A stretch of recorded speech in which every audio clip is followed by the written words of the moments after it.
মাংমারানির ভাই কতক্ষণ থেকে খবিস করছি রে শালা। ও শালা কি আগে রাতে ঘুমোবে না নাকি?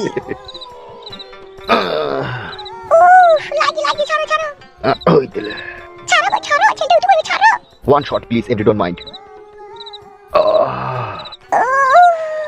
হয়ে গেছে।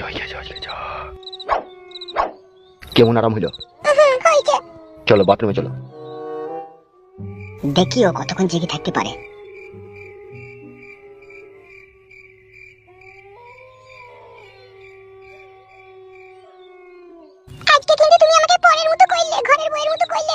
কড়াকড়ির সাথে ঘরের বইয়ের সাথে আর পরের সাথে কি সাথ গো? ও কি কথা তোমার আবার? ওইভাবে কেউ গুত্তু মারে, জ্বলছি সব আমার। জ্বলছে? জ্বলা তো কথা লয়। তুমি যেভাবে আইজু মাইজু করে খেলিছো জ্বলবেই।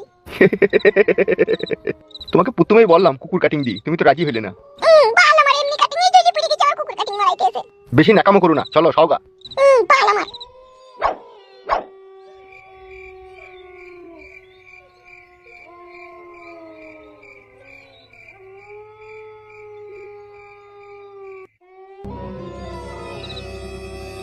মুহূর্তে লাইনতে মারে একটু মুচাতে।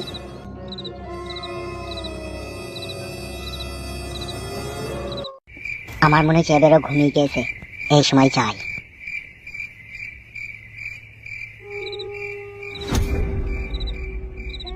এমএলএ বিকাশ দত্ত, তোকে মার্ডার করার পরেই মাঙ্গিনা বেগমকে আমি কাছে পাবো।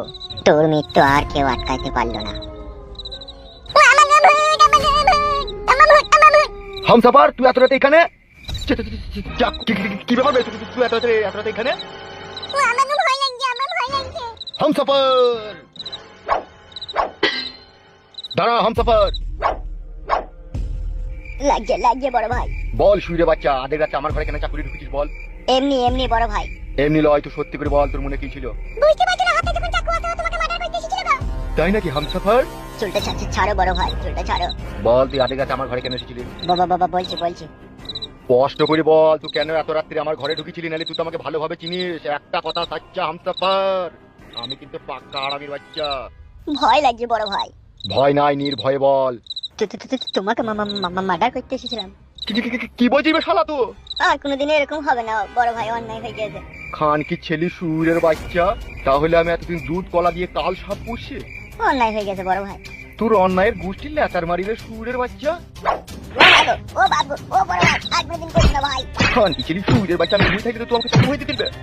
ও বড় ভাই ভাবতাম না, বড় ভাই ভাবতাম উড়ি মারি বোকা চোদা, খান কি ছেলে সুরের বাচ্চা। ও বাবু উড়ি মারি বাচ্চা আমাকে মারবে তো পারি। বল শালা। ও বড় ভাই, একটা মেয়ে ছিল। ও বড় ভাই, একটা মেয়ে ছিল। উড়ি বাবা দিদির ভাই আগে খয়েস ফের দেবো নাকি? শালা আমি তো বোকা চোদা সুরের বাচ্চা। শালা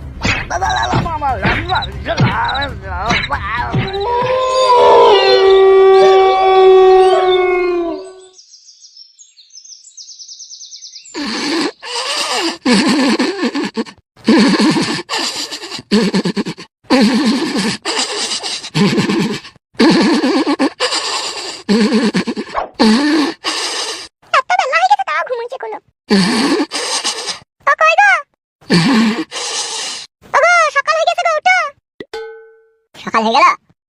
তো সকাল হবে না? 3 বার 4 বার করে রাত্রে কড়া কড়াইলে কি মারা ঘুম ভাঙে রে? ওটা চাটা খেয়ে নাও। এই নাও, তোমার লাগি আদা দিয়ে গরম চা করে এনেছি, লাল চা খাও। বাল আমার, লাল চা আমার হলে খাই। কি গো, তোমার লাগি তো টাটকা চা ভালো করে করলাম। আমিও লাল চা খাই না বাড়া। দুধ তো ঘরে নেই গো। ও থাক বাড়া, পরে খাবো।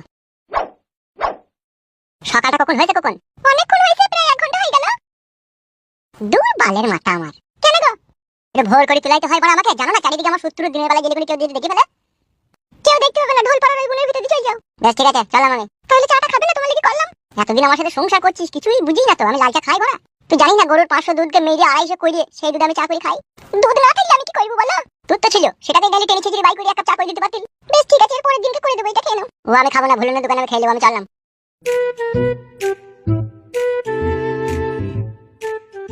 এতদিন পরে আমার স্বামীটা একটু ভালো হইলো। তো এইভাবেই তুমি আমাকে ভালোবেসে গেছো, তাহলে আর আমি কোনোদিনও কিছু চাইবো না তোমার কাছে।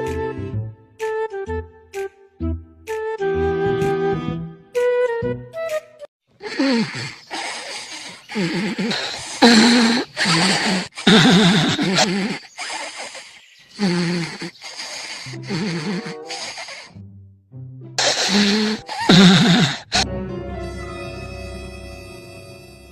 হয়ে গেল না কি না? সকালে তো হয়ে গেল। সকাল হয়ে গেল এখনো খাইতে এলো না, কি ব্যাপার? ও কই গো তোমরা? ওগো সকাল হয়ে গেছে গো। ও কই গো? সকাল হয়ে গেল তারপরে তোমরা সব মরণ ঘুম ঘুমাইছো নাকি? ও ভাবি হামসাফার এমএলএ বিকাশ দত্ত সাহেবের মাথা কেটে চলে যায়। কাদা কেটে নিয়ে এসে রে, কাদা কুকুর ব্যাটা। কি ব্যাপার, হামসাফার আসেনি? বলে এসে মানে ছোড়া। কি বলছো বৌদি তুমি? সে কাল রাত্রি 8টার সময় এমএলএ সাহেবের মাথা কাটতে গেছে আর সকাল 8টা বাইতে চলে এখন আসেনি সে। আমি আর বউ পাবো না রে।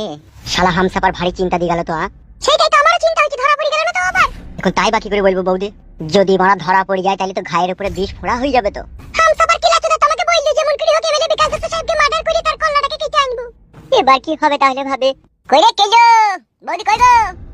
ফুটু নাকি? হ্যাঁ হ্যাঁ আমি সেই হতভাগা। সোজা চলে এদিকে আয়। কি ব্যাপার? প্ল্যান তো সব গড়বড় হয়ে গেল গো। কেন হামসাফার এমএলএ সাহেবের কাছে যায়নি? যেছে তো বড় কাল রাত 8টায়, এখনো পর্যন্ত তো সেইলো না, সকাল 8টা বেজে গেল। ইরি বড়া শালা তাইলে ফেসে গেল নাকি? ওইটাই তো আমরা এতক্ষণ থেকে চিন্তা ভাবনা করছি। ও মাই আমার কি হবে গো? আমি আর বউ পাবো না ফুটু ভাই। এই গুদমানি ভাই বউ বকরি মাথা খারাপ হয়ে যাবে চুদির ভাই। বুক কাচ্চুদা মানুষের আপদ বিপদ বুঝছি না তো শালা। কত আর কষ্ট সহ্য করব ভাই, কষ্ট সহ্য করতে করতে বুকের ভিতরটা ছালা পালা ধরে গেল। এ ধরবে মাংমানি ভাই চুকুর বই থাক, শালাকে ধরে না উশারি মার দেবো শালাকে। ফুটু ওর কথা বাদ, দেখুন কি করবি সেটা বল। সত্যি করে হামসাফার আসেনি? তোমাকেও বাই লেভেল গাল দিতে ইচ্ছা হচ্ছে। বড় ভারী চিন্তার কথা তো মাংমানি ভাই ধরা পড়ে গেলে তো আবার আমাদের নাম যদি করে তাহলে ঘর ভেঙে দেবে মেরে। আমাদের নাম কি করে করবে? মানে আমাদেরকে তো দেখেইনি। তাহলে কি করবি ভাবছিস? ভাবি আমার শরীরের পানি শুকিয়ে গেছে। ওগো শোনো, তুমি ঘরের ভিতরেই থাকো, আমরা বাইরে বেরিয়ে গিয়ে দেখি কেসটা কি হয়েছে। আমি আগে থেকে বল দিচ্ছি ভাই, আমি বাইরে যাবো না, আমি ভিতরেই থাকবো। ভাই দেখে তো শালা সব কথাতে ফুরুম কাটে। ফুরুম লাই ঠিকই বলছে, আমার ভয় লাগছে। বে ভয় লাগছে বাড়ি পালাবে, শালা বলি আর দরকার নেই বাড়ি পালা। বাই যাবে, এত কষ্ট যখন করলাম আর একটু কষ্ট করে থেকেই যাবো, তারপরে যাবো বললি বাড়ি। হ্যাঁ ফুটু বলো কালু ভাই। কালো কুকুর যেটা বলছে সেটা কর, আমরা বাইরে বেরিয়ে গিয়ে দেখিছো কি কদর কি ঘটেছে। চলো কালো কুকুর ভাই, তোমার সাথে যাবো আমরা। তুমি কি বলছো গো? যাও গিয়ে দেখে এসো, আমি এখানেই থাকবো। বেশ ঠিক আছে, আমি চললাম। ফালতু বলো। তোর বৌদির কাছে চুপচাপ বসে থাকবে, ঠিক আছে? বেশ ঠিক আছে। কই চলো দেখছি বাইরেকার ঘটনাটা কি ঘটেছে, চলো। হ্যাঁ এসো। ওগো শোনো, বলো। পার্টি অফিসে যাওয়ার দরকার নাই, সাইড থেকে আড়াল থেকে সবকিছু দেখে চলে আসবে, বুঝতে পেরেছো তো? হ্যাঁ হ্যাঁ, তুমি সাবধানে থাকবে বলে তোমাকে চিন্তা করতে হবে না। বেশ ঠিক আছে যাও। জিন্দিগিটা বড় পেঁয়াজ পাতার মতো গন্ধ হয়ে গেল। পৃথিবীতে কত রকম মেয়ে আছে, কেউ নিজের স্বামীর জন্য নিজের জীবন দিয়ে দিচ্ছে, কেউ আবার নিজের স্বামীর জীবন নিয়ে নিচ্ছে। তোমার মতো মেয়ে যদি আমার কপালে জড়িত না, তাহলে আমার জীবনটা আলোয় আলোয় আলোয় আলোয় ভরে যেত। কি বলছো গো তুমি? ঠিকই বলছি বৌদি আমি। তুমি কত ভালো, তুমি কত সুন্দর। তাই নাকি? হুম।